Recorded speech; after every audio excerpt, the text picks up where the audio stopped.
di Beetle Channel, semoga kita bahagia. Jangan lupa subscribe, like, komen dan share agar channel ini semakin berkembang. Terima kasih. Istri berbakti bab 021030. Kalau begitu kalian pasti mendapat banyak, kan? Lihatlah suplemen nutrisi ini. Bisakah kamu menyelesaikannya? Pikirkan tentang kakakmu Cancan, dia sangat menyedihkan. Apa kau masih punya hati nurani? Huang Qing memandang Kuzi seolah ingin memakannya. Jika itu di masa lalu, Kuzi tidak akan memiliki energi untuk disia-siakan untuk mereka dan akan membayar mereka untuk beberapa hari akomodasi sehingga mereka dapat bermain sesuka hati. Namun, pada saat ini, Kuzi menatap Huang Qing tanpa mengucapkan sepatah kata pun. Sebaliknya, dia langsung menelepon stasiun dan memesan 2 tiket sore. Dia memintanya untuk pergi. Dokter bilang aku harus istirahat. Aku akan melahirkan, jadi jangan ganggu aku. Jika sesuatu terjadi pada anak itu, apakah Anda akan memberikan kompensasi kepada saya? Huang Qing menggertakkan giginya karena marah, tapi Ku Jun menahannya. Nyatanya, Cancan masih mendapatkan uang pensiunnya. Huang Qing terlalu bosan di rumah, jadi dia datang ke kota untuk mendapatkan uang. Jika mereka menghancurkan tubuh Kuzi, bagaimana mereka akan mendapatkan uangnya? Kedua tetua ingin tinggal untuk makan malam, jadi Kuzi memutuskan untuk pergi keluar dan membeli bahan makanan. Dia merasa di luar panas dan hatinya berantakan. Dia ingin berjalan sendirian, jadi dia tidak menelepon cucu. Begitu Kuzi meninggalkan ruangan, wajah Huang Qing jatuh saat dia menanyai Ku Jun, dia akan membayarku, mengapa kamu menghentikannya? Tidak bisakah kamu memikirkan yang lebih baik? Kuzi sudah menikah, tapi bagaimana dengan Cancan? Dia sudah cukup tua, bagaimana jika dia tidak menikah? Huang Qing terus memarahi. Ku Jun tidak punya pilihan selain mengatur TV dengan frustrasi. Kuzi berjalan keluar sendirian. Saat dia berjalan, dia ingin menangis. Pandangan cucu yang ketakutan dan sedih tercetak di benaknya, dan dia tidak bisa menghilangkannya. Dia membenci dirinya sendiri karena terlalu berhati lembut dan memesan tiket sore daripada mengirim mereka langsung kembali ke stasiun kereta. Orang-orang seperti mereka tidak berhak memakan makanan yang dia masak. Memikirkan hal ini, Kuzi menghentikan langkahnya dan berbalik untuk pulang. Dia merasa ada sesuatu yang salah saat dia membuka pintu. Cucu duduk di tanah dan menangis pelan. Huang Qing berdiri di depan cucu dengan ekspresi tidak sabar. Tekanan darah Kuzi melonjak, dan dia merasa sedikit pusing karena marah. Dia memegang dahinya untuk menjaga dirinya tetap terjaga. Huang Qing menjelaskan kepadanya bahwa cucu jatuh sendiri. Anak kecil, ada apa dengan tidak sengaja jatuh? Ekspresinya langsung berubah dan dia mencubit wajah kecil cucu seolah-olah dia mencoba untuk menyenangkannya. Lihat, cucu kita sangat cantik. Kuzi hanya melihat benjolan merah kecil di dahi cucu. Ketika cucu melihat Kuzi telah kembali, dia menunjuk ke susu di lantai dan berkata, aku tidak sengaja tersandung ini. Susu tidak ada di sini untuk memulai. Itu dekat dinding di dapur. Jelas bahwa Huang Qing telah menyeretnya sehingga dia bisa membawanya ketika dia pergi di sore hari. Apa yang kamu lakukan dengan susu itu? Kuzi tidak memberinya wajah sama sekali. Saya tidak mengambilnya. Anak itu mengambilnya sendiri ketika dia ingin minum susu. Huang Qing cemberut dan menyenggol cucu. Cucu menutupi benjolan di kepalanya dan menggelengkan kepalanya dengan air mata berlinang. Melihat cucu menolak untuk mengakuinya dan Kuzi terus menatapnya, kemarahan Huang Qing juga meningkat. Dia berteriak sekuat tenaga, jadi bagaimana jika saya mengambilnya? Aku hanya akan mengambilnya. Saya telah membesarkan Anda selama lebih dari 20 tahun dan Anda telah berubah menjadi orang yang tidak tahu berterima kasih. Raungannya membuat kepala Kuzi berputar. Sudah seperti ini sejak dia masih muda. Dia sering menderita tinnitus ketika dia masih muda dan tidak bisa tidur nyenyak. Dia ditakuti oleh Huang Qing. Kalian bisa pergi sekarang. Paling-paling, Anda bisa menunggu di stasiun kereta. Kuzi melihat jam. Saat itu jam 12.30 siang, dan tiketnya untuk jam 1.30 siang. Apa? Sebelum Huang Qing sempat bereaksi, Kuzi menariknya keluar. Apa yang sedang kamu lakukan? Huang Qing mulai mengamuk. Dia baru saja di sini untuk waktu yang singkat, dan dia belum membiasakan diri dengan rumah baru. Aku akan mengirimmu pulang. Wajah Kuzi tanpa ekspresi dan dia tidak bercanda sama sekali. Aku tidak pergi. Aku tidak pergi. Rumahmu adalah rumahku. Huang Qing meraih kusen pintu dan menolak untuk melepaskannya.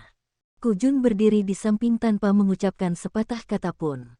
Dia akan mendengarkan Huang Qing. Jika kamu tidak pergi sekarang, aku akan memanggil polisi. Setelah dia selesai berbicara, Kuzi mulai menelepon. Melihat ekspresi muram Kuzi dan sikap pantang menyerah, Huang Qing akhirnya menyerah dan menyeret kakinya ke bawah. Kuzi memanggil taksi untuk mereka dan tanpa pamit, dia naik ke atas. Kutukan Huang Qing tidak enak didengar, tetapi dia juga pura-pura tidak mendengarnya. Ketika dia kembali ke rumah, Kuzi menyadari bahwa lemarinya telah terbalik. Dia menghitung tanpa daya dan menyadari bahwa tas kecil yang baru saja diterimanya hilang. Dia harus membuat janji selama setengah bulan sebelum dia bisa mendapatkan tas tangan itu. Dia awalnya berencana untuk membawanya ketika dia pergi berbelanja dengan Lin He, tetapi Huang Qing telah membawanya pergi bersamanya. Kuzi menghabiskan banyak waktu untuk membereskan kekacauan itu, lalu melihat waktu. Huang Qing hampir sampai di rumah. Dia mengangkat telepon di sampingnya dan menelepon Kuken. Apakah ibu sudah pulang? Dia di sini. Dia duduk di sebelahku. Kuken menjawab dengan linglung seolah-olah dia baru saja bangun. Ibu mencuri tasku. Ini 3.000 yuan. Minta dia untuk mengirimkannya kembali. Kuzi berbicara dengan sangat tenang, tapi sangat keras. Dia tahu bahwa Huang Qing mendengarkan. Huang Qing tidak bisa menjaga wajahnya lagi. Dia berteriak ke telepon, kamu bajingan yang tidak tahu berterima kasih. Apa salahnya aku mengambil? Kuzi tidak menunggu pihak lain selesai memarahinya sebelum dia dengan tenang menjawab, jika kamu tidak mengembalikannya dalam 2 hari, aku akan melaporkannya ke polisi. Kemudian, dia menutup telepon dengan, bang. Kuzi menghela nafas lega, suasana hatinya jauh lebih baik. Itu seperti jendela kaca yang ditutupi lapisan debu tebal yang akhirnya dibersihkan dan cerah, membuat hati Kuzi terasa jauh lebih riang. 2 hari kemudian, seperti yang diharapkan, 3.000 yuan tidak ditransfer ke rekeningnya. Tentu saja, mereka tidak akan memberikannya padanya. Kuzi segera menelepon polisi, dan polisi bahkan datang ke rumahnya untuk mengumpulkan bukti. Orang luar mungkin mengira ini berdarah dingin, tetapi Kuzi tidak berpikir demikian. Jika dia mentolerirnya berkali-kali, Huang Qing akan melakukan apa saja. Kali ini tasnya, lain kali bisa jadi anaknya. Beginilah cara dia mengirim Sisi pergi atas kemauannya sendiri. Kuzi tidak cukup bodoh untuk membiarkan hal ini terulang kembali. Huang Qing menerima telepon dari kantor polisi dan hampir pingsan malam itu. Keesokan harinya, tas kulit tersebut dibawa oleh kerabat jauh yang datang ke kota. Untungnya tidak rusak, tapi ada lapisan debu tambahan. Kuzi tidak pernah menggunakannya lagi. Sejak saat itu, cucu akan sangat berhati-hati setiap kali dia menyebut kakek neneknya. Perut Kuzi semakin membesar dari hari ke hari, dan gerakannya secara bertahap menjadi semakin sulit. Nafsu makannya juga meningkat. Namun, setiap kali waktunya makan, dia akan menemukan bahwa cucu tidak berani duduk di kursi yang diduduki Huang Qing dan Kujun. Kuzi tahu bahwa kenangan kelam ini tidak bisa dibalik, jadi dia hanya bisa menghiburnya, mereka tidak akan menyakiti bayi kita lagi. Mereka terlalu menyukai paman dan ingin membawakannya makanan enak, tapi mereka memarahi ibunya. Cucu melihat ekspresi lembut Kuzi dan tiba-tiba teringat bahwa ibunya juga akan sedih, jadi dia memilih untuk tetap diam. Ibunya sangat kuat, jadi dia juga bisa melakukannya. Dia menyentuh perut Kuzi dan dengan lembut menempelkan wajahnya ke perut itu. Tidak apa-apa. Aku akan melindungimu. Hati Liang Wen sakit saat mendengar cerita cucu. Dia bukan orang yang banyak bicara sejak awal, jadi dia merasa itu hanya akan membuat segalanya lebih merepotkan. Karena itu, dia dengan lembut menyentuh perut Kuzi. Sisi sangat pendiam di perutnya, seperti kepribadiannya, lembut dan pendiam, tertutup dan rendah diri. Dia jauh lebih pendiam daripada cucu dan tidak suka bergerak. Dia sangat tertekan. Apa yang harus kita beri nama anak itu? Liang Wen bertanya. Liang Xi. Ku Miao berkata tanpa ragu. Senang mendengar. Liang Wen merenung. Namaku juga bagus. Cucu cemberut dengan mulut kecilnya dan membalas. Dia adalah orang dengan nama terbaik. Malam itu, dia memimpikannya Sisi diam-diam diusir. Dalam mimpinya, Huang Qing memberitahunya dengan senyum cerah bahwa dia telah membaca ramalan anak itu dan berkata bahwa kelahiran Sisi akan menghambat persalinan Ku Zi. Dia berkata bahwa dia juga mencintai anak itu, tetapi dia lebih mencintai Ku Zi dan Sisi dikirim ke keluarga yang baik. Kamu ada di mana? Di mana dia?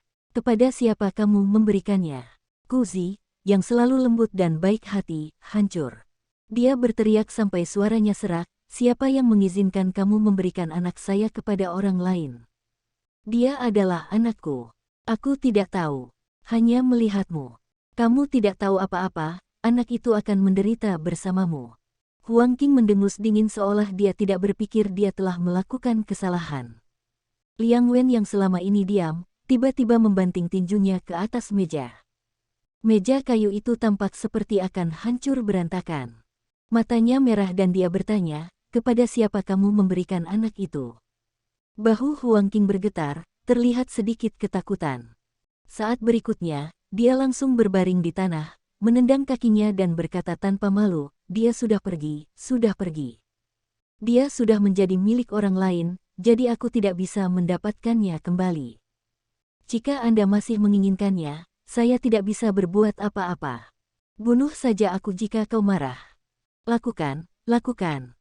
Saat dia berbicara, dia meregangkan lehernya dan melolong, untuk siapa aku melakukan ini?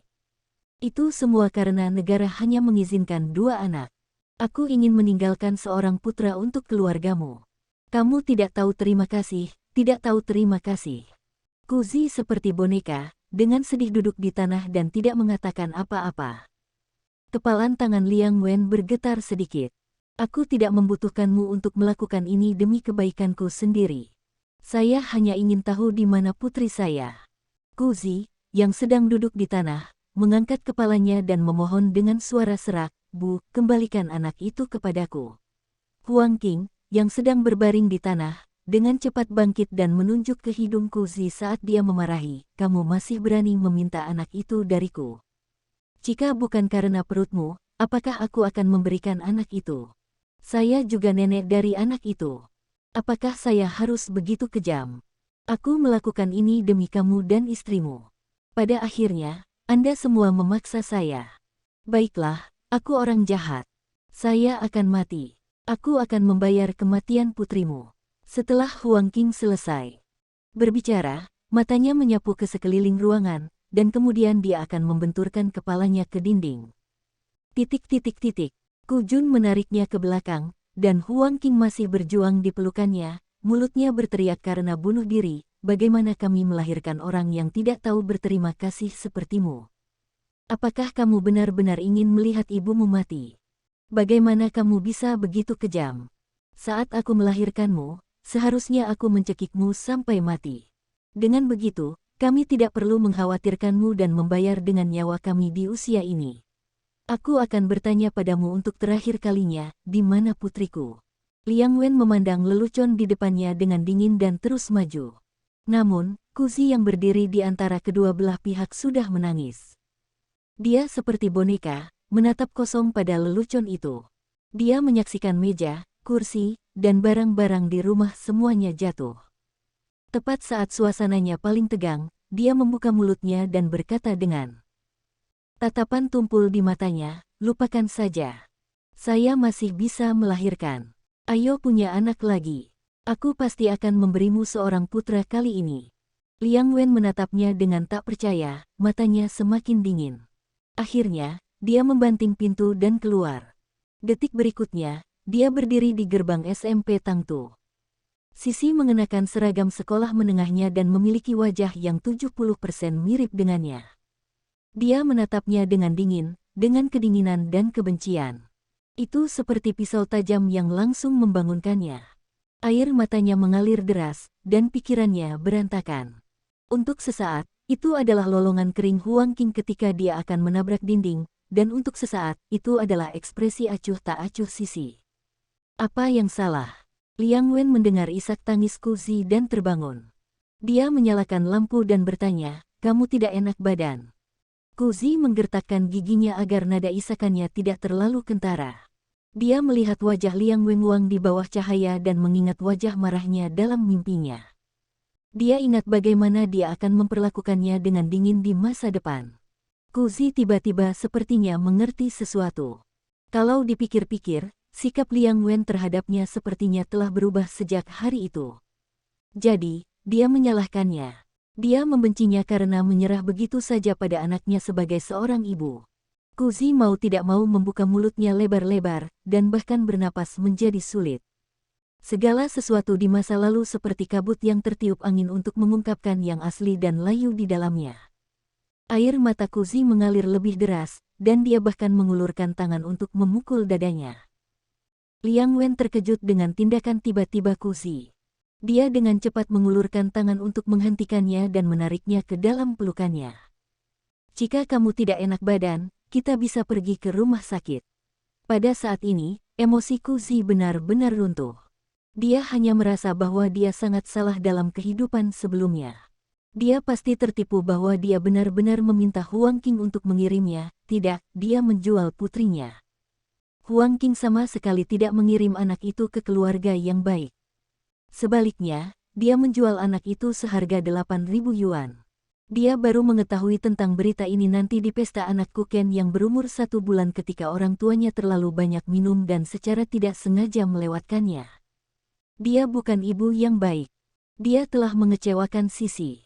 Kuzi membiarkan dirinya menangis di pelukan Liang Wen. "Jika itu perempuan, jika itu. Aku seharusnya tidak melakukan wu-wu-wu. Apa yang tidak boleh kamu lakukan? Apakah kamu mengalami mimpi buruk?" Liang Wen menepuknya. Dia gemetar karena menyesal, air matanya membasahi piyama Liang Wen. Seorang gadis juga baik.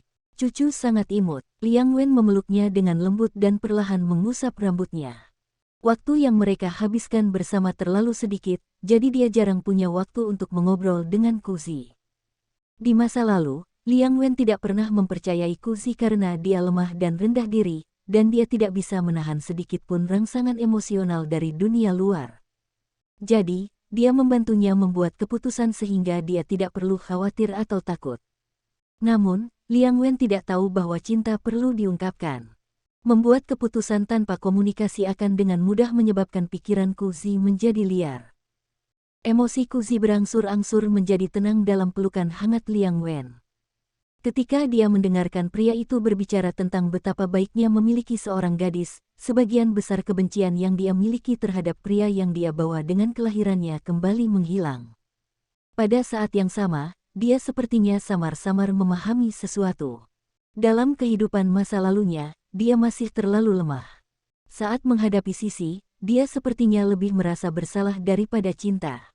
Kali ini, dia pasti akan memberi Sisi masa kecil tanpa penyesalan.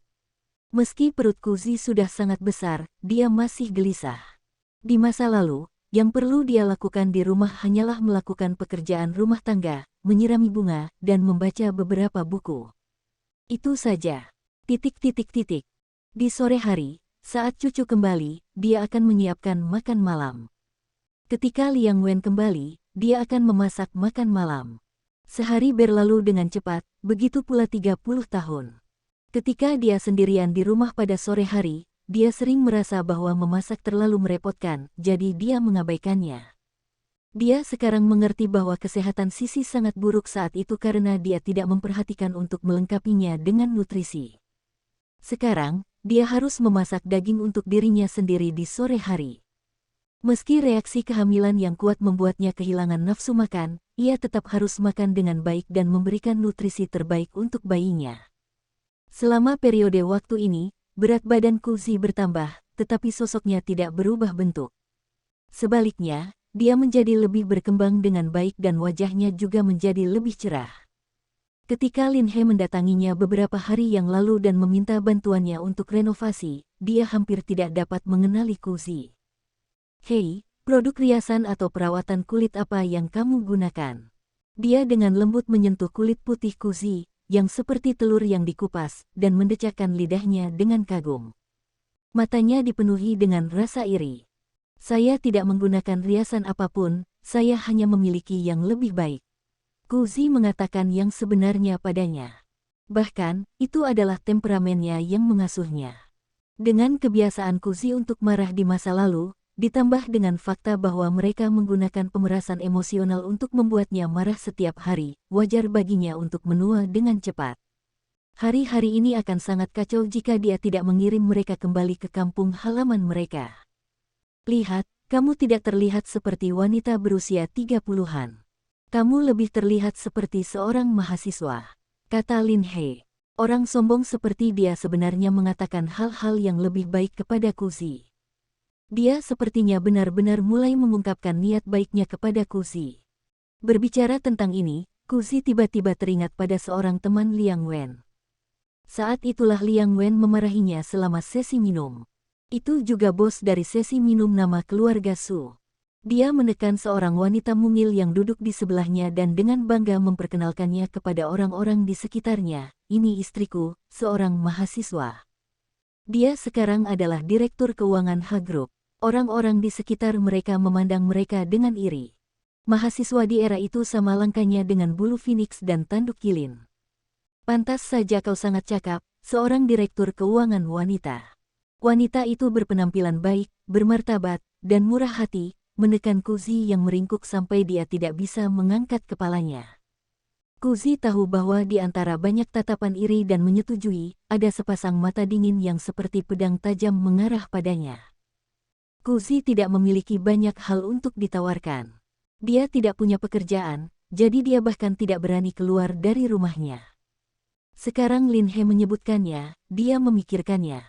Dia ingin belajar sesuatu. Apapun itu baik. Ini akan memungkinkan dia untuk terus meningkatkan dirinya, setidaknya agar dia tidak ketinggalan zaman ini. Dia memutuskan untuk memberitahu Liang Wen malam itu. Liang Wen awalnya menelan sup kacang hijau yang dia buat dan hampir memuntahkannya. Apa? Dia melihat Kuzi dari atas ke bawah, lalu menunjuk ke perutnya yang besar dan berkata, kamu akan melahirkan dalam beberapa bulan. Apakah Anda tidak memiliki hal lain yang lebih baik untuk dilakukan, sehingga Anda mengalami semua masalah ini? Aku ingin belajar sesuatu. Kuzi sangat tegas dan nadanya tegas. Setidaknya tunggu sampai anak itu lahir. Liang Wen belum pernah melihat Kuzi yang tangguh sebelumnya, jadi nadanya melunak. Tidak baik untuk anak itu jika kamu terus berjalan-jalan. Setelah melahirkan, dia akan disibukkan dengan hal-hal baru. Saat itu, dia harus menjaga anak itu setiap saat dan berada di dekat anak itu. Pada saat itu, mustahil baginya untuk belajar apapun. Aku tidak akan punya waktu setelah melahirkan. Kuzi sudah selesai membaca pamflet kelas pelatihan. Dia mengambilnya dari pinggir jalan ketika dia pergi membeli sayuran malam itu. Dia menunjuk ke daftar itu dan berkata kepada Liang Wen, ini akan memakan waktu paling lama 2 bulan. Saya cepat belajar, jadi tidak butuh waktu lama. Liang Wen melihat selebaran kelas pelatihan keuangan. Orang-orang pada zaman itu tidak tahu banyak tentang manajemen keuangan, jadi Liang Wen merasa bahwa kelas ini paling banyak adalah orang awam yang mencoba menipu orang awam. Namun, Kuzi terlihat sangat bertekad, jadi dia membiarkannya saja. Dia mungkin terlalu bebas di rumah, jadi dia menganggapnya sebagai pergi bersenang-senang. Baiklah, katanya. Dia bisa bermain sesuka hatinya karena dia punya banyak waktu. Keesokan paginya, Kuzi mulai merias wajahnya. Langit masih cerah, jadi dia menyalakan lampu di meja rias. Dia sangat bersemangat sehingga dia tidak bisa tidur bahkan jika dia berbaring. Dia mungkin juga mulai bersiap lebih awal dan membuat dirinya terlihat lebih cantik. Liang Wen juga bangun. Kamu bangun pagi sekali, apakah kamu ingin aku mengirimmu ke sana? Kamu tidur sedikit lebih lama, aku akan pergi ke sana sendiri. Kuzi sibuk melepaskan ikatan ikal di rambutnya. Dia tidak ingin menyusahkan Liang Wen. Ini adalah keputusannya sendiri. Selain itu, jika dia mendaftar hari ini, tidak ada yang bisa menyekolahkan cucu. Oh, hati-hati saat kembali. Liang Wen tertidur lagi. Kuzi sedikit gugup. Dia bahkan tidak sarapan dan memanggil taksi untuk lari ke lembaga pelatihan. Dia pergi ke sana sangat awal, dan tidak banyak orang di tempat pendaftaran. Dia, Seorang wanita hamil dengan perut buncit, sangat mencolok dalam antrian yang jarang dan cerah. Ada 2 atau 3 orang di depannya, tapi guru di kantor pendaftaran terus menatap perutnya. Kuzi juga memperhatikan tatapan aneh itu. Ketika tiba gilirannya, dia masih duduk dengan anggun. "Halo, bagaimana aku harus memanggilmu?" "Saya Guru Liu dari Manajemen Keuangan Diyun." "Kuzi, manajemen keuangan seperti apa yang ingin Anda pelajari? Apakah untuk manajemen keuangan keluarga atau bisnis?" Mata seperti burung phoenix Guru Liu berkedip saat dia mengukur perut hamil. "Kuzi, jika Anda tidak bebas datang ke kelas kami, Anda tidak bisa mendapatkan pengembalian dana jika Anda melewatkan satu kelas. Saya sedang mempelajari manajemen keuangan keluarga. Aku harus menyelesaikannya lebih awal." Kuzi telah mempelajari kelas pelatihan ini dengan cermat. Kelas biasa memiliki 1 kelas sehari selama 3 bulan. Kelas yang selesai lebih awal memiliki 2 kelas sehari, 1 pagi dan 1 siang, akan selesai dalam 1,5 bulan. Kuzi telah menghitung bahwa dia dapat mengirim cucu ke kelas pada jam 9 pagi dan menjemputnya pada jam 4 sore ketika kelas sore berakhir. Kelas ini sangat intens. Mata Tuan Liu membelalak. Tolong pikirkan baik-baik. Banyak siswa merasa bahwa mereka tidak dapat mengikuti kelas setelah mereka memilih. "Aku bisa melakukan itu," Kuzi berkata dengan nada netral. Dia memiliki kepercayaan diri ini. Ketika dia bekerja di pabrik, dia adalah salah satu pekerja wanita terbaik di pabrik. Manajer pabrik memujinya karena cerdas dan pintar. Dia masih muda dan belajar banyak hal dengan sangat cepat. Kuzi telah menyelesaikan prosedur dan bisa mengikuti pelajaran hari ini. Ia memilih tempat duduk di belakang. Matanya bagus, dan yang terpenting, dia tidak harus makan debu kapur. "Halo." Pada saat itu, seorang gadis berbaju bunga duduk di sampingnya. Dia tampak ramah, dengan kulit gelap, mata gelap, dan 2 lesung pipi kecil ketika dia tersenyum. Dia sangat menyenangkan. "Bolehkah aku duduk bersamamu, kakak perempuan?" Kuzi mengangguk sambil tersenyum. Terakhir kali dia memiliki teman sekamar adalah di sekolah dasar dan menengah, dan sejak itu dia tidak bersekolah. Kuzi merasa seolah-olah dia telah kembali ke masa sekolahnya, dipenuhi dengan rasa kebaruan dan kegembiraan. "Namaku Wang Tian, tolong jaga aku." Wang Tian mengulurkan tangannya. Tangannya sedikit kapalan dan kasar. "Saya Kuzi." Kuzi meraih tangannya dan menjabatnya. Ini benar-benar tidak terlihat seperti tangan seorang gadis berusia awal 20-an. Agak keras, tapi sangat hangat. Kelas pagi hanyalah pengantar umum untuk kursus, jadi tidak sulit. Tapi Kuzi tetap mencatat dengan serius.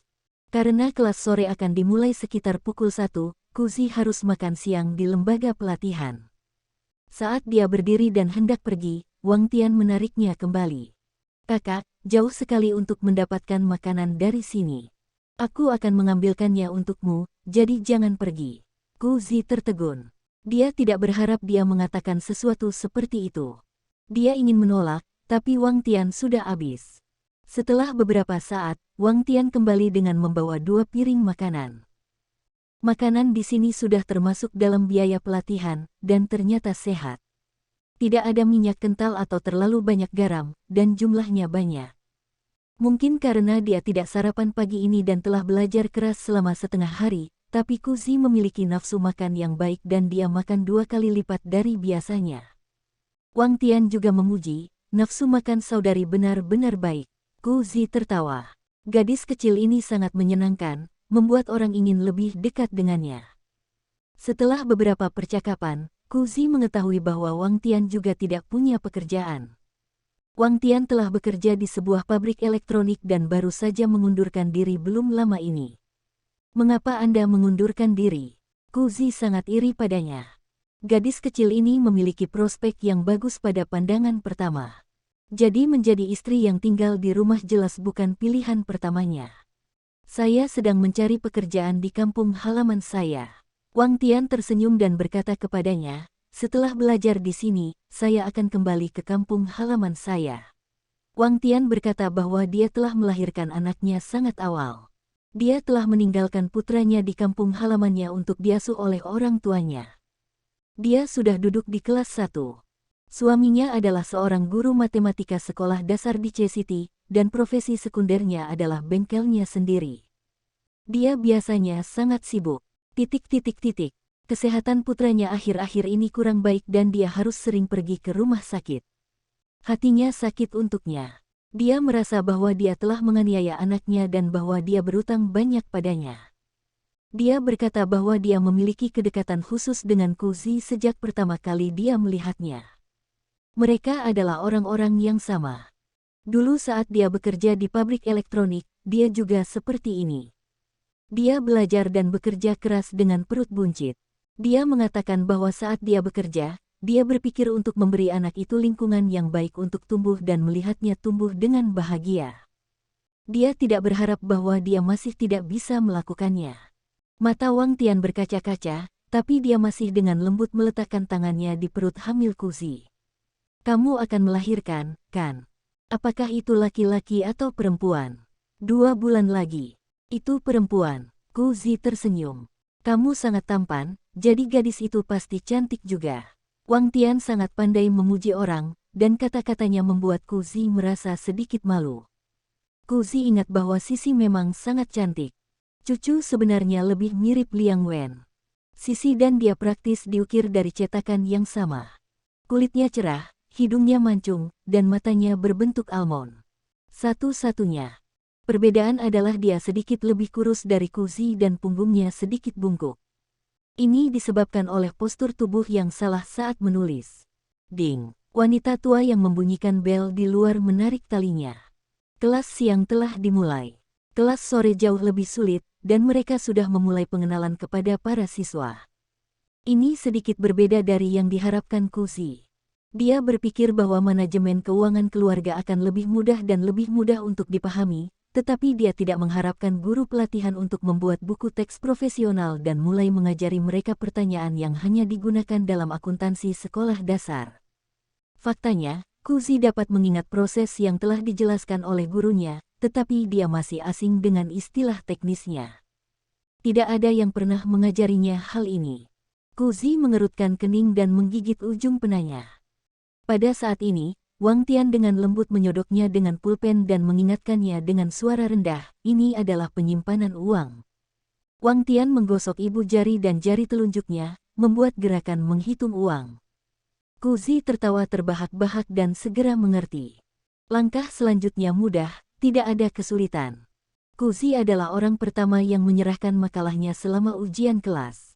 Dia berjalan perlahan ke podium dengan perut buncit di depan sekelompok anak muda yang sedang berpikir keras. Dia masih harus kembali untuk menjemput cucu. Ketika Kuzi kembali ke tempat duduknya, Wang Tian belum selesai menulis. Namun, dia diam-diam memberinya acungan jempol dari bawah laci. Pertanyaan ini masih agak sulit bagi pemula. Kuzi melambai padanya sambil tersenyum dan menjadi orang pertama yang pergi.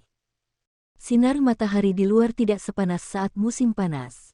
Itu berubah menjadi bubuk emas dan menaburkan lapisan tipis kehangatan di tubuhnya. Itu sangat hangat. Dia naik taksi ke sekolah dasar Deyu. Ketika dia tiba, masih ada waktu 5 menit sebelum kelas cucu selesai. Kuzi dengan sabar menunggu di gerbang sekolah, menyaksikan cucu mengenalinya di bawah sinar matahari keemasan dan berlari ke arahnya seperti kelinci kecil yang bahagia. Bu, apakah kamu belajar sesuatu yang baru hari ini? Cucu meraih tangan Kuzi dan mengangkat kepalanya untuk menanyakan pertanyaan yang sama yang biasanya ditanyakan Kuzi ketika dia datang untuk menjemputnya. Ya, Kuzi berbisik di telinganya, berpura-pura misterius, Momi juga punya teman baru. Oh, mata cucu menyala. Cucu juga berteman.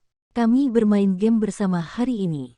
Dia dengan senang hati berbagi dengan Kuzi bagaimana dia memperkenalkan dirinya kepadanya dan bagaimana dia berbagi permen dengannya. Cucu mengeluarkan permen buah keras kecil dari sakunya dan memasukkannya ke telapak tangan Kuzi. Dan quote, ini untuk ibu. Momi punya bagian juga. Kalau begitu aku teman baikmu sekarang. Kuzi membuat wajah padanya untuk menggodanya.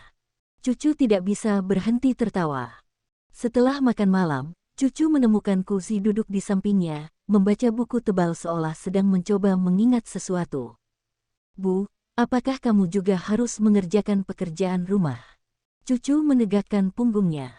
Ya, aku akan mengerjakan pekerjaan rumahku dengan cucu. Kuzi merasa jika dia bisa memberikan contoh yang baik untuk cucu, cucu akan lebih tertarik dengan studinya. Dia benar. Melihat ibunya ada di sisinya, cucu menjadi lebih serius dalam menulis pekerjaan rumahnya dan berhenti melamun. Ketika Kuzi melihat ini, dia sangat gembira. Kehidupan Kuzi menjadi lebih memuaskan. Dia sibuk di dalam dan di luar rumah setiap hari, tetapi itu memuaskan dan tidak melelahkan.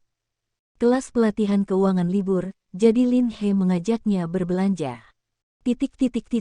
Ketika dia melewati etalase produk ibu dan bayi, Kuzi berhenti di jalurnya dan tidak bisa lagi bergerak.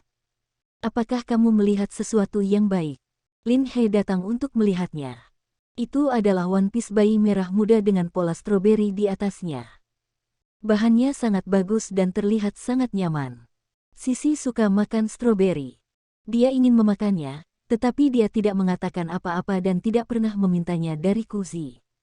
Sisi tidak pernah bersikap baik terhadap Kuzi. Setelah mengetahui bahwa putrinya suka makan stroberi, Kuzi akan meminta Liang Wen untuk meminta seseorang mengangkut stroberi terbaik dari kota D setiap kali stroberi ada di pasar. Stroberi D City memang diakui sebagai yang terbaik di negeri ini. Baunya harum dan manis, dan saat dimakan, rasanya manis dan berair. Namun, Sisi tidak mau menyentuhnya.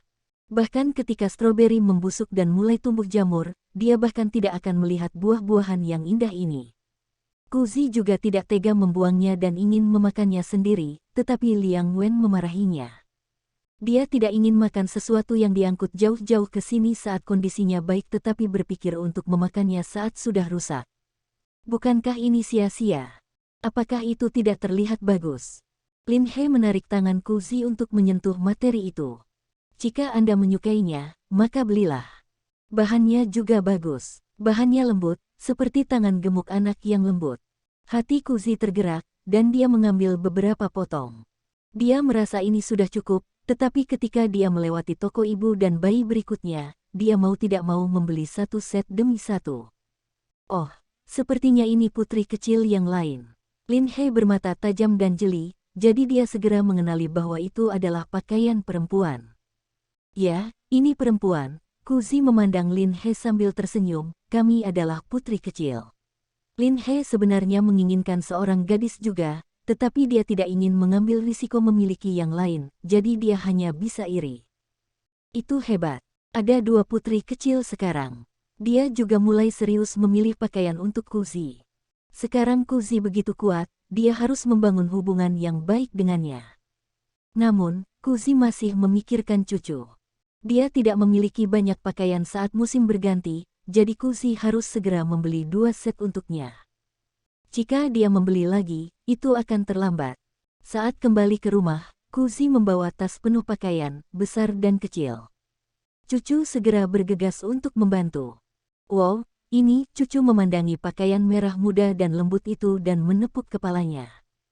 Dia mengerti segalanya. Itu adik perempuan, kan? Adik perempuan. Apakah cucu menyukai seorang adik perempuan? Kuzi bertanya sambil tersenyum. Saya suka itu. Saya akan memberikan setengah dari mainan itu kepada saudara perempuan saya. Cucu menekankan wajahnya ke perut Kuzi dan menciumnya dengan keras. Ayo, cucu, coba baju baru dulu. Kuzi mengeluarkan pakaian barunya dan menunjukkannya pada cucu. Itu adalah mantel parit kasmir panjang dengan pola kotak-kotak coklat dan abu-abu. Itu putih dan hangat. Cucu berputar setelah memakainya, dan dia merasa seperti putri kecil. Yang lainnya adalah jaket berlapis kapas merah muda dengan kerah bulu putih. Itu selembut bulu kelinci, dan cucu sangat menyukainya sehingga dia tidak mau melepasnya. Apakah kamu bodoh? Apakah kamu tidak merasa panas? Kuzi merasa cucu agak konyol. Tidak panas. Sekarang aku sudah menutupinya dengan ini, tidak akan dingin di musim dingin. Cucu menjelaskan kepada Kuzi dengan serius. Kuzi tidak tahu apakah harus tertawa atau menangis. Dia melepas pakaian cucu dan menyimpannya. Kemudian, dia mulai mengepak pakaian Sisi. Dia membeli lebih dari selusin kemeja one piece dan banyak selimut kecil. Dia telah membeli semuanya mulai dari handuk hingga selimut untuk musim dingin. Dia bahkan membeli sepatu kecil yang lucu. Meskipun Sisi tidak membutuhkannya untuk saat ini, dia tidak dapat menahan dorongan hatinya untuk membelinya. Ketika Liang Wen kembali pada malam hari, cucu segera menarik telinganya dan berkata kepadanya, "Aku akan segera punya saudara perempuan, hehe." Senyum muncul di wajah Liang Wen. Dia mengangkat cucu dan memutarnya, membuatnya tertawa tanpa henti. Kuzi masih mengemasi barang Sisi dan tidak melihat cucu dan Liang Wen bermain di luar. "Pergi dan mandi. Apakah kamu tidak pergi ke sekolah besok?" "Pergi." Saat itulah cucu mau pergi ke kamar mandi. Dia menyenandungkan sebuah lagu dan sangat senang. Setelah pindah, dia merasa kesepian. Dengan seorang adik perempuan, dia tidak perlu khawatir tidak memiliki siapapun untuk bermain. Liang Wen juga masuk dan mau tidak mau memeluk Kuzi dari belakang ketika dia melihat pakaian yang tertata rapi di atas buayan. Cucu bilang itu adik perempuan. Liang Wen sangat bersemangat hingga suaranya bergetar. Kuzi mengangguk, merasakan kegembiraan dan relaksasi yang belum pernah dia rasakan sebelumnya. Kuzi menghabiskan waktu lama untuk belajar setiap hari. Kemajuannya cepat dan pembelajarannya padat, sehingga guru di kelas pelatihan mengenalinya. Siswa hamil itu. Mereka memanggilnya begitu karena mereka semua menyukai Kuzi. Kuzi adalah pembelajar yang cepat. Bahkan siswa termuda tidak memiliki kemampuan pemahamannya. Dia sepertinya mengerti segalanya hanya dengan sedikit usaha. Mereka diam-diam mendiskusikan latar belakangnya di belakang, berpikir bahwa dia pasti seorang wanita kaya yang berpengetahuan luas yang tidak perlu khawatir tentang makanan dan pakaian. Setelah kelas investasi sore itu, Lin He datang untuk bermain dengannya lagi. Kuzi merasa bahwa Lin He sepertinya telah berubah. Di masa lalu, Lin He jarang berinisiatif untuk mencarinya kecuali dia tidak punya pilihan lain. Namun, dia tidak peduli tentang ini. Untung Lin He bersedia menemukannya. Satu teman lagi berarti satu jalan lagi. Selain itu, dia tidak lagi mengudara dengan Kuzi dan cukup imut.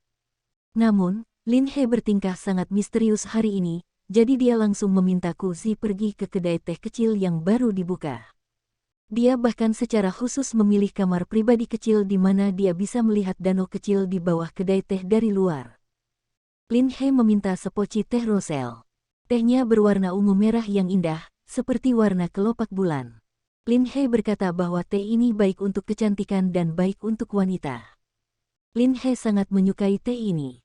Namun, Kuzi merasa itu asam dan tidak bisa meminumnya. "Kamu tahu," Lin He menutupi mulutnya dengan tangannya, takut orang akan mendengarnya. "Saya punya uang baru-baru ini, dan saya ingin berinvestasi di saham. Karena Anda telah belajar bagaimana mengatur keuangan Anda, bisakah Anda membantu saya?" Karena dia belum belajar bagaimana berinvestasi dengan cara tertentu di kelas keuangannya. Kuzi tidak tahu bagaimana melakukan investasi. Namun, dia telah mendengar di kelas keuangannya bahwa jika Anda berinvestasi dengan baik, modal Anda dapat berlipat ganda. Dia juga memiliki lemari besi emas kecil di tangannya. Jika dia menggunakannya dengan baik, dia bisa menghemat lebih banyak uang. Kuzi tergerak. Dia dan Lin He berkumpul bersama dan mempelajarinya untuk waktu yang lama. Pada akhirnya, mereka memilih beberapa yang paling cocok. Meskipun dia menyukainya, Lin He belum pernah melihat stok ini sebelumnya. "Apa kamu yakin?" Lin He menatapnya dengan bingung. Kuzi menggelengkan kepalanya sambil tersenyum. Bagaimana dia bisa yakin? Jika dia tidak mendapatkan uang atau kehilangan uang, Lin He akan menyalahkannya dan dia bahkan mungkin berselisih dengannya. Tapi dia harus membeli saham ini. Dia akrab dengan nama-nama ini, tetapi dia tidak dapat mengingat siapa yang mengatakannya, atau di mana dia melihatnya. Mungkin itu di berita, atau penggalan kata dari orang yang lewat, tapi nama-nama ini berputar di benaknya. Namun, Lin He tersenyum padanya secara misterius dan perlahan menuangkan sepoci teh untuk dirinya sendiri. "Kuzi, apakah kamu tahu mengapa aku mencarimu?" "Mengapa?" Kuzi tidak bisa memikirkan apapun. Mereka semua mengatakan bahwa kehamilan akan memberimu keberuntungan. Lin He menyipitkan matanya ke arah Kuzi dan menepuk pundaknya. "Aku percaya kamu." Hari itu, Kuzi telah menginvestasikan sebagian besar tabungan pribadinya, dan Lin He juga telah menginvestasikan beberapa ribu. Kuzi sebenarnya merasa sedikit tersentuh. Bagaimana ini merupakan investasi? Ini jelas merupakan kepercayaan padanya. Ada juga orang yang membicarakan saham di kedai teh. Beberapa dari mereka sangat bersemangat, membanting meja dan berbicara dengan keras, mengatakan mana yang mereka suka dan mana yang tidak. Lin He menajamkan telinganya. Namun, Kuzi tidak mempercayai orang-orang ini. Tidak banyak orang yang menghasilkan uang dari saham pada tahun-tahun itu. Oleh karena itu, sebagian besar dari orang-orang ini keluar untuk pertunjukan, menggertak dan pamer. Namun nyatanya, mereka hanya ingin menarik lebih banyak perhatian dan mengelabui orang-orang untuk membeli beberapa saham yang tampaknya populer tetapi tidak lagi menjanjikan, sehingga mereka dapat menghasilkan banyak uang. Dalam istilah modern, itu disebut asimetri informasi. Orang-orang itu dengan gegabah memasuki pasar saham dan tidak tahu bagaimana berhenti bahkan setelah kehilangan uang. Mereka berulang kali membuat kesalahan dan kehilangan uang. Mereka seperti anak domba yang dipotong oleh pasar saham satu demi satu. Namun, informasi di era ini tidak begitu terinformasi dengan baik. Orang-orang seperti itu masih ada di mana-mana. Kuzi menggunakan alasan bahwa cucu masih memiliki pelajaran piano untuk dihadiri dan meninggalkan kedai teh bersama Lin He. Pagi berikutnya, telepon Kuzi berdering. Kuzi mengangkat telepon. Suara bersemangat Lin He datang dari ujung telepon, "Saya kaya. Semuanya naik. Apa yang terjadi?" Kuzi hampir melupakan pasar saham. Harga saham telah naik. Seorang wanita hamil benar-benar kuat. Suara Lin He bergetar karena kegembiraan melalui telepon. "Bagaimana kamu bisa begitu tenang?" Lin He menekankan lagi, "Saya menghasilkan 500 yuan sekaligus." 500 yuan hampir sama dengan pendapatan bulanan rata-rata kota Jiang pada waktu itu. Baru-baru ini, Kuzi tidak bisa tidur nyenyak di malam hari dan selalu sedikit lesu di pagi hari. Dia secara kasar bisa memahami kegembiraan Lin He. "Oh, aku sudah menghasilkan uang." Setelah perhitungan kasar, Kuzi memperoleh sekitar 1.500 hingga 1.600 yuan. "Iya, kamu benar-benar tenang." Lin He berharap dia bisa lari ke Kuzi dan mengguncang bahunya. 500. Dia telah mengunjungi begitu banyak apa yang disebut pusat bursa, tetapi tidak satu pun dari mereka yang menawarkan tingkat bunga setinggi itu. Kuzi benar-benar sesuatu. Jika bukan karena kecemasannya, Lin He akan menghadiri pelatihan keuangan bersamanya. "Apakah kamu akan menjualnya atau tidak?" Lin He menyelidiki, "Saya khawatir itu akan segera jatuh." Kuzi merasa harga tidak akan jatuh terlalu jauh untuk saat ini, jadi dia menyuruhnya menunggu. "Aku akan memasak sesuatu untuk dimakan." Kuzi sedang terburu-buru untuk pergi ke kelas. "Tidak makan tidak baik untuk bayi." Jangan, keluar, aku akan mentraktirmu ke Pagoda Laut Gunung." Pagoda Laut Gunung adalah toko sarapan paling terkenal di kota Jiang. Toko sarapan lainnya masih mendorong gerobak kecil di sepanjang jalan, tapi yang ini sudah menjadi toko 2 lantai dengan dekorasi indah yang bahkan lebih elegan daripada kedai teh. Kuzi belum pernah makan di Mountain Sea Pagoda sebelumnya, tetapi hanya dengan melihat dekorasi yang indah, dia tahu bahwa itu bukanlah tempat untuk orang biasa untuk sarapan. Namun, dia pernah mendengar bahwa pangsit telur kepiting mereka sangat mahal. Harganya masing-masing 8 yuan, tapi ukurannya hanya sebesar telapak tangan. Lin He mengatakan bahwa kulit roti itu setipis kertas, dan supnya setipis krim. Satu suapan sudah cukup untuk membuat giginya rontok. Ada satu kepiting utuh dalam satu roti. Kuzi ingat bahwa mata Lin He bersinar ketika dia mengatakan ini. Kedengarannya enak. Kuzi memikirkannya dan setuju. Itu baik untuk keluar sesekali untuk mengubah nafsu makannya. Dia hanya punya cukup waktu untuk makan 2 butir telur di pagi hari dan sudah bosan. Selain itu, suguhan Lin He adalah sesuatu yang baru. Begitu Kuzi turun, dia melihat Lin He melambai padanya dengan antusias di dalam taksi. "Di sini." Dia menepuk kursi belakang dan menarik Kuzi untuk membaca koran bersamanya. Lihat ini." Dia menunjuk ke nomor di koran, matanya menyipit. Kuzi melihatnya. Itu memang meningkat banyak, tapi itu tidak cukup. Dia berencana menggandakan modalnya. Mata Lin He melebar ketika dia mendengar itu. Kamu tidak bisa serakah untuk saham. Dia tidak berharap orang konservatif seperti dia menjadi begitu ambisius. Aku harus bertaruh. Ku Zi tersenyum. Itu benar, Lin He tanpa sadar setuju dengannya, kamu tidak bisa menangkap serigala tanpa menyerahkan anak itu.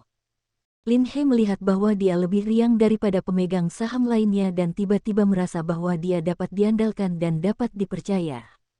Mobil berhenti di depan Mountain Sea Pagoda. Saya ingin 2 roti daging kepiting dan 2 mangkuk mie daging cincang paprika hijau. Lin He memanggil pelayan dengan sangat akrab. Kemudian, dia memilih kursi sudut dekat jendela dan meremas ke sisi Ku Zi dengan koran di tangannya. Lihat lagi dan lihat apakah ada hal lain yang ingin kamu beli. Tolong beri saya beberapa saran. Ku Zi melambaikan tangannya. Beberapa itu lebih bisa diandalkan. Tidak perlu melihat lagi. Dia hanya ingat beberapa saham itu. Dia tidak akrab dengan yang lain, dan dia mungkin kehilangan uang jika dia memilih mereka. Lin He sangat bersemangat sehingga dia segera naik ke gudang berat itu. Ku Zi tahu bahwa dia sangat percaya padanya. Dia tertawa dan menggodanya, apakah kamu tidak takut aku akan membuatmu rugi? Saya tidak takut. Lin dia sangat cerdas. Bahkan jika itu adalah jumlah, dia tidak menghabiskan semua uangnya, jadi apa yang membuatnya tertekan? Roti kukus dan mie disajikan. Roti kukus baru saja dikeluarkan dari panci, dan terlihat sangat menarik. Itu sangat jernih, dan telur kepiting di dalamnya bisa terlihat jelas. Baunya segar dan harum. Mie-nya juga panas, dan aroma dagingnya menggugah selera. Lin He mengajarinya untuk pertama-tama membalikkan roti ke samping, lalu menggigit kecil untuk menyedot sup hingga kering, lalu menggigit roti. Dengan cara ini, dia tidak akan meledak dengan jus. Ku Zi melirik jam. Bisnis sedang booming di restoran sarapan ini, jadi dia takut dia akan terlambat jika mereka lambat. Dia merasa terlalu merepotkan untuk makan seperti ini, jadi dia hanya mengambil mangkuk kecil dari samping, menyodok rotinya, dan memakannya dalam suapan besar, lalu meminum supnya. Dia memiliki nafsu makan yang baik hari ini. Setelah makan roti dan semangkuk penuh mie, dia merasa penuh energi. Setelah mengucapkan selamat tinggal pada Lin He, dia memanggil taksi dan pergi ke pusat pelatihan. Ku Zi benar-benar memiliki beberapa keterampilan. Saham itu telah naik selama 3 hari. Lin He tidak menganggur selama beberapa hari ini.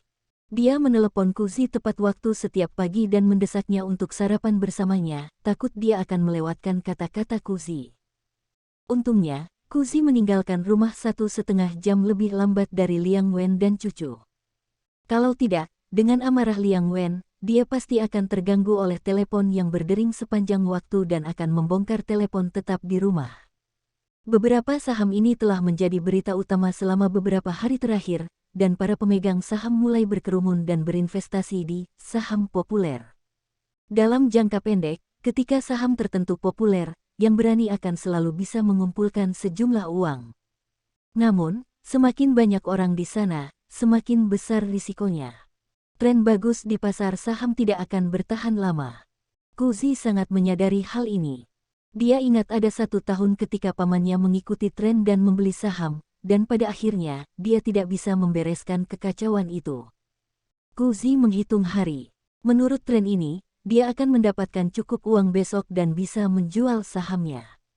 Kebetulan kelas latihannya akan segera berakhir, dan dia bisa menyelesaikannya akhir pekan ini. Selama periode waktu ini, dia sibuk dengan ini dan itu. Dia benar-benar lelah dan ingin istirahat sebentar. Jadi, dia memberitahu Lin He bahwa dia akan menjual semua sahamnya, dan dia merasa penghasilannya cukup. Lin dia tertegun sejenak. Dia menghitung bahwa dia telah mendapatkan cukup banyak dan berkata dengan enggan, saya akan menjualnya juga. Dia sendiri mengatakan bahwa dia tidak boleh serakah saat membeli saham, tetapi tidak mudah untuk membuat keputusan. Dia masih ingin menghasilkan uang, tetapi dia tidak berani melakukannya. Ku Zi tahu apa yang dia pikirkan dan menghiburnya dengan senyuman, terlalu melelahkan untuk mengawasi pasar saham. Lebih baik menghabiskan sejumlah uang untuk bersantai dan mendapatkan lebih banyak uang. Ini tiba-tiba membangunkan Lin He. Jika Ku Zi terlalu lelah, dia mungkin tidak akan bisa membaca pasar saham dengan akurat. Sejak saat itu, teleponnya tidak lagi berdering di pagi hari, dan Kuzi bisa tidur dengan nyaman. Kuzi merasa bahwa beban di pundaknya telah berkurang, dan dia semakin termotivasi untuk belajar. Kelas pelatihan akan segera berakhir, dan akan ada ujian kecil. Setelah ujian, akan ada sertifikat kelulusan. Betapa mulianya itu. Dia ingin menggunakan semua waktu yang bisa dia gunakan untuk belajar dan mengerjakan ujian dengan baik, serta memberikan contoh yang baik untuk cucu. Seusai kelas, Wang Tian diam-diam memasukkan sesuatu ke tangan Kuzi. Kuzi menunduk dan melihat syal hijau kecil dengan pengait tipis dan halus. Itu tidak lebih buruk dari yang dijual di luar. Kuzi tahu ini untuk anak di perutnya, tapi dia tidak menyangka dia begitu perhatian. Hatinya berdesir, dan dia dengan cepat berterima kasih padanya. Kakak, aku akan kembali ke kampung halamanku setelah kelas. Wang Tian memegang tangan Kuzi. Hati-hati di jalan. Dia tidak menyangka akan berpisah dengan Wang Tian begitu saja, tetapi ketika dia mengatakan itu, Kuzi bahkan lebih enggan. Kuzi juga ingin memberinya sesuatu, tapi dia benar-benar tidak menyiapkan apapun. Tasnya kosong. Dia melihat kotak pensil di atas meja. Saat itu, dia bertekad untuk belajar dengan giat dan bahkan membeli kotak pensil terbaik. Tempat pensilnya diimpor dan terbuat dari kulit anak sapi. Meski telah digunakan selama lebih dari sebulan, masih mengkilap. Wang Tian tidak memiliki kotak pensil, jadi pensilnya dijepitkan ke dadanya. Pulpennya selalu mengeluarkan tinta, dan Kuzi bisa melihat noda tinta biru di bajunya. Kuzi menuangkan pulpennya ke dalam tasnya dan menyerahkannya kepada Wang Tian. Aku juga ingin memberimu sesuatu. Saya harap Anda tidak keberatan. Matanya sudah dipenuhi air mata. Dia sangat menyukai gadis kecil ini. Dia benar-benar beruntung bisa bertemu dengan gadis yang begitu cantik dan antusias di tengah lautan manusia. Di masa lalu, dia hanya memiliki keluarga di dunianya dan sangat sedikit orang yang muncul sebagai teman. Kuzi ingin mengajaknya makan malam-malam itu, tetapi Wang Tian sedang terburu-buru untuk mengejar bus tercepat, jadi dia tidak berhasil bertemu. Sesampainya di rumah, cucu melihat noda tinta di pinggang Kuzi. Dia tidak menyangka pulpen yang menghabiskan begitu banyak uang akan bocor tinta. Plus, tidak mudah untuk berbalik karena dia hamil, jadi dia tidak menyadarinya sama sekali. Bu, kamu juga menjadi kucing kecil. Cucu menutup mulutnya dan tertawa kecil. Liang Wen sedang menonton TV di samping. Dia bahkan tidak mendongak saat dia menegur, dia hanya peduli menghabiskan uang. Dia tidak menghargai pakaian itu. Meskipun dia tidak bersungguh-sungguh, Kuzi menerimanya. Pada awalnya, dia merasakan hawa dingin di hatinya, dan kemudian bola api melonjak di dadanya. Setelah hamil selama berhari-hari, sosoknya menjadi tidak berbentuk, dan dia tidak bisa lagi mengenakan pakaian lamanya. Dia baru saja membeli beberapa yang baru, jadi mengapa dia hanya peduli menghabiskan uang? Tanpa diduga, Liang Wen menoleh dan secara tidak sengaja melihat syal hijau di tangan Kuzi. Di mana kamu mengambil ini? Anda mendandani diri Anda dengan sangat indah tetapi memberikan ini kepada seorang anak. Rasionalitas Kuzi benar-benar terputus. Namun, dia tidak bisa marah di depan anak itu, jadi dia tidak mengatakan apa-apa dan diam-diam masuk ke kamar dan menutup pintu. Bersambung, terima kasih telah menyaksikan dan mendukung channel ini.